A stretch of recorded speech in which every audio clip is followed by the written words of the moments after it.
दोस्तों स्वागत है आपका अपने चैनल पर। इस वक्त की ब्रेकिंग न्यूज अपडेट के साथ एक बार फिर से आपके सामने मौजूद है, जहां पर पश्चिम बंगाल के चुनाव को लेकर पल पल की ब्रेकिंग न्यूज अपडेट में आपको बताएंगे।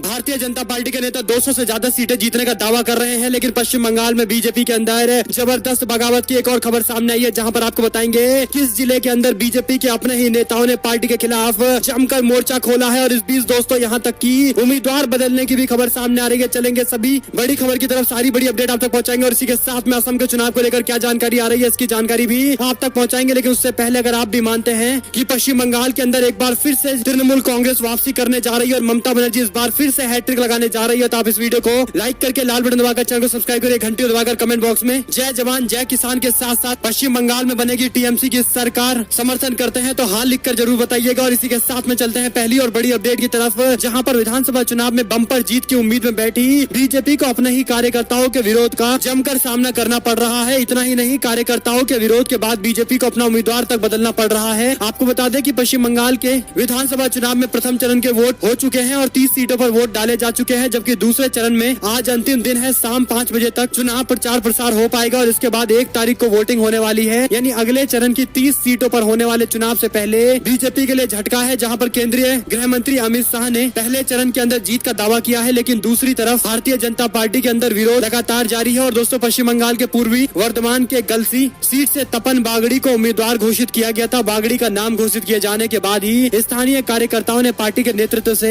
अपना फैसला बदलने के लिए और नाम वापस लेने के लिए कहा था। और अभी अपडेट सामने आ रही है, जहां पर बीजेपी के कार्यकर्ताओं के द्वारा अपने कार्यालय से लेकर सड़कों तक भाजपा के खिलाफ नारेबाजी करना और बीजेपी के केंद्रीय नेतृत्व के खिलाफ मोर्चा खोलने के बाद ही अपडेट है, जहां पर अपना उम्मीदवार बीजेपी ने बदल दिया है। वर्धमान की गलसी सीट से बीजेपी ने अपना उम्मीदवार बदलते हुए दिखा दिया है कि राज्य भर के अंदर चल रहे बीजेपी कार्यकर्ताओं के अपने ही कार्यालय पर चल रही विरोध प्रदर्शन अब रंग लाने लगी है। यानी बीजेपी के अपने ही कार्यकर्ता एंड मौके पर बीजेपी के उम्मीदवार बदलवाने में लगे हुए हैं। यानी पार्टी बिल्कुल एश्योर दिखाई नहीं दे रही है कि जीत पाएगी या नहीं जीत पाएगी। अमूमन ऐसा होता नहीं, लेकिन उम्मीदवार अंत में आकर बदल दिए गए हैं। इस पर आप लोग की क्या कुछ प्रतिक्रिया है, कमेंट बॉक्स में अपनी राय जरूर लिखिएगा। साथ ही साथ आपको बता दें कि एक और जानकारी सामने आ रही है, जहां पर दोस्तों बाबुल सुप्रियो एक बार फिर से विवाद में आ गए हैं। पश्चिम बंगाल के अंदर बीजेपी के नेता और टॉलीगंज से बीजेपी के उम्मीदवार बाबुल सुप्रियो ने अपने कार्यकर्ता के साथ ऐसा कुछ किया है, जिसको लेकर अब तृणमूल कांग्रेस ने भी बीजेपी के खिलाफ मोर्चा खोल दिया है। और इसी के साथ में तृणमूल कांग्रेस ने बीजेपी के कार्यकर्ताओं का अपमान करने के लिए भाजपा नेता से माफी मांगने तक की अपील कर दी है। आपको बता दें कि पश्चिम बंगाल के टॉलीगंज सीट से विधानसभा चुनाव लड़ रहे केंद्रीय मंत्री बाबुल सुप्रियो पर एक शख्स ने थप्पड़ मारने का आरोप लगाया है। आपको बता दें कि थप्पड़ मारने का यह आरोप ऐसा ही नहीं है, बल्कि सोशल मीडिया पर वीडियो भी वायरल हो रहा है। ये घटना बीजेपी के ऑफिस का है। इस घटना का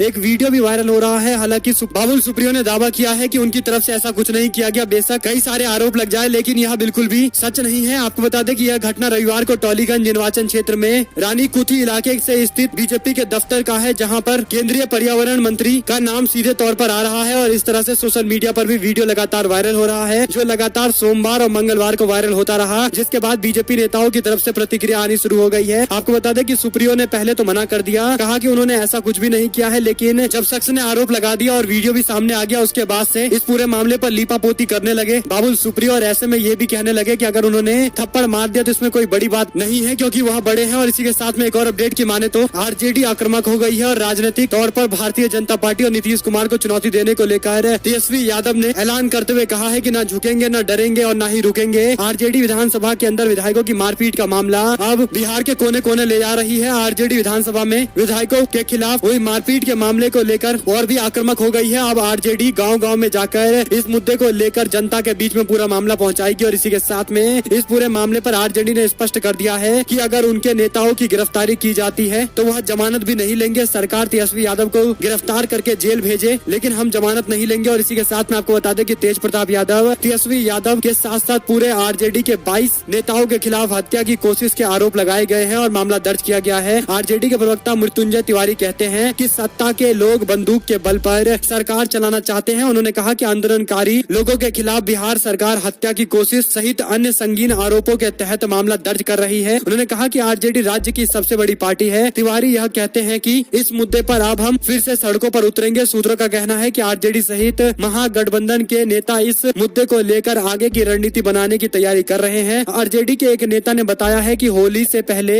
आरजेडी के वरिष्ठ नेताओं की बैठक हुई थी, जिसके बाद आगे आने वाले दिनों में आंदोलन की रूपरेखा तय की गई है और अब इस आंदोलन की रूपरेखा को जमीनी स्तर पर उतारा जाएगा। चलते हैं एक और बड़ी जानकारी की तरफ, जिसमें नंदीग्राम के प्रचार में पाकिस्तान की एंट्री हो गई है। भारतीय जनता पार्टी के नेता शुभेंदु अधिकारी पश्चिम बंगाल में ममता बनर्जी की जीत के बाद पाकिस्तान में फूटेंगे पटाखे, इस तरह के बयान दे रहे हैं, जो बयान इससे पहले बिहार में बीजेपी के नेता दिया करते थे। लेकिन जनता ने ऐसा जवाब दिया था कि राज्य के अंदर बीजेपी को 2015 में करारी शिकस्त का सामना करना पड़ा। लेकिन एक बार फिर से इस तरह के बयान देने का दौर शुरू हो गया है। नंदीग्राम से बीजेपी के उम्मीदवार शुभेंदु अधिकारी ने हाल ही में पाकिस्तान को लेकर बयान देते हुए कहा कि नंदीग्राम में प्रचार में उन्होंने ये बात कहते हुए कहा कि तृणमूल कांग्रेस गुंडागर्दी कर रही है और पाकिस्तान के क्रिकेट मैच जीतने पर जैसे पटाखे फोड़े जाते हैं नंदीग्राम में, वैसे ही ममता बनर्जी के समर्थक पाकिस्तान के अंदर भी पटाखे फोड़ेंगे। और ममता बनर्जी को लेकर ममता बेगम का नाम दिया है, यानी कुल मिलाकर उनकी तरफ से ध्रुवीकरण करने की पूरी कोशिश की जा रही है। इस पूरे मामले को लेकर तृणमूल कांग्रेस ने कोई जवाब नहीं दिया है और शुभेंदु अधिकारी के खिलाफ ममता बनर्जी ने 2 दिनों से लगातार नंदीग्राम में डेरा डाल रखा है और आए दिन ममता बनर्जी की तरफ से रैली, रोड शो और पैदल मार्च के साथ साथ कई और तरह की पार्टी की मीटिंगें बुलाई जा रही है। बड़ी संख्या में कार्यकर्ता भी मौजूद है। इसी के साथ में चलते हैं एक और बड़ी जानकारी की तरफ, जिसमें मणिपुर के अंदर आलोचना के बाद राज्य सरकार ने वापस लिया म्यांमार शरणार्थियों को रोकने संबंधित आदेश। मणिपुर सरकार के द्वारा म्यांमार की सीमा से सटे हुए जिले में 26 मार्च को जारी किए गए एक आदेश में सैन्य तख्ता पलट के बाद म्यांमार से भागकर शरणार्थी जो भारत आ रहे थे उनको खाना देने से इनकार करने और उन्हें शांतिपूर्वक लौटने की बात कही गई थी। कड़ी आलोचना के बाद इस आदेश को वापस ले लिया गया है, यानी ये बड़ी अपडेट आ रही है मणिपुर से। इसी के साथ में चलते हैं एक और जानकारी की तरफ, जहां पर प्रधानमंत्री ने जाना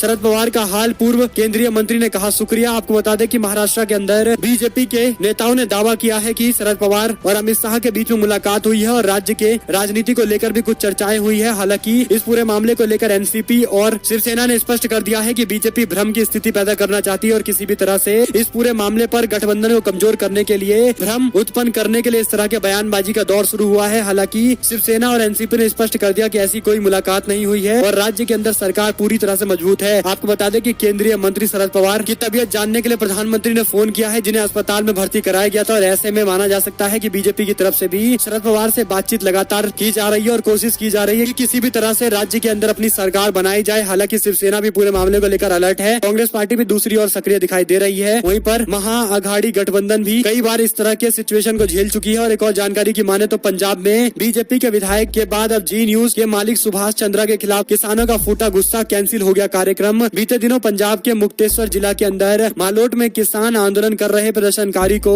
उपद्रवी बताने वाले बीजेपी के नेता की जमकर किसानों ने पिटाई की थी, जिसके बाद कई सारे लोगों पर मामला भी दर्ज हुआ है। और ऐसे में सोशल मीडिया पर आ रही इस वीडियो के बाद अभी अपडेट है, जहां पर बीजेपी के विधायक अरुण नारंग की पिटाई के बाद जी न्यूज के मालिक और राज्यसभा के सांसद सुभाष चंद्रा को भी चेतावनी जारी की गई है। दरअसल हरियाणा के हिसार में 28 मार्च को सुभाष चंद्रा एक कार्यक्रम में आने वाले थे, लेकिन अब इसे कैंसिल कर दिया गया है। इस मामले में न्यूज रिपोर्टर साहिल मुरली मेघानी ने अपने आधिकारिक ट्विटर हैंडल से वीडियो भी जारी किया है। आपको बता दें कि ये सारी बड़ी अपडेट आती है, इसकी जानकारी हमने आप तक पहुंचाई है। अगर आपको एक भी खबर अच्छी लगी हो तो इस वीडियो को लाइक करिए, लाल बटन दबाइए, चैनल को सब्सक्राइब करिए, घंटी दबाइए और कमेंट बॉक्स में जय जवान जय किसान के साथ साथ बताइए कि पश्चिम बंगाल के चुनाव के नतीजे कैसे होने वाले हैं। और ऐसे में दोस्तों, अगर आप भी चाहते हैं कि आगे आने वाले दिनों के अंदर सारी बड़ी अपडेट आप तक लगातार पहुंचती रहे पश्चिम बंगाल के चुनाव से जुड़ी हुई, तो कमेंट बॉक्स में अपनी राय जरूर लिखिएगा। और आप लोग देख रहे थे आपका अपना चैनल जय हिंद जय भारत वंदे मातरम।